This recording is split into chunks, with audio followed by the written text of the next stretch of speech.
ጋይስ ደህና ዋላችሁ? እንዴት ናችሁ? እንዴት ዋላችሁ? ስራ እንስራ፣ ስራ አንናቅ። ስራ እንዲተማርኩ በላ በቃ ዝም ብሎ ነው እሱ። ከዛ ኢትዮጵያ ስል የሚሰራ ሳይሆን የሚናገር ሰው ነው ብዛቱ።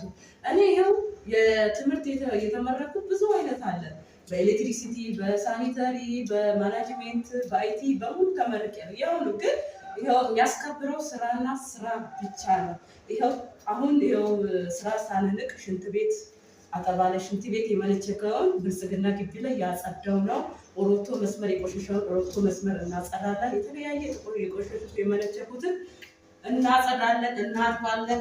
አጥበን በክብር ለግለሰቡ እናስረክባለን። ከዛ ባሻገር ኤሌክትሪክ መስመር፣ ኤሌክትሪክ ሜንቴናንስ፣ ሳኒተሪ ሜንቴናንስ፣ ሳኒተሪ ዝርጋታ በቃ ኮንስትራክሽን ኦል ስራ የተባለን በሙሉ በስራ ላይ እንገኛለን። ስራ አንንቅ። ይሄን ተምሬያለሁ፣ ይሄ አይመጥነኝም አይባልም። ስራ እንስራ። ነገ ሰው ለመሆን ዛሬ መስራት አለብን። ጋይስ ምን ይላል እናንተ ሀሳብ? እስቲ ሀሳባችሁን ለሌላ ሼር አድርጋችሁ አድርሱ። ሀሳባችሁን በኮሜንት አስቀምጡልኝ።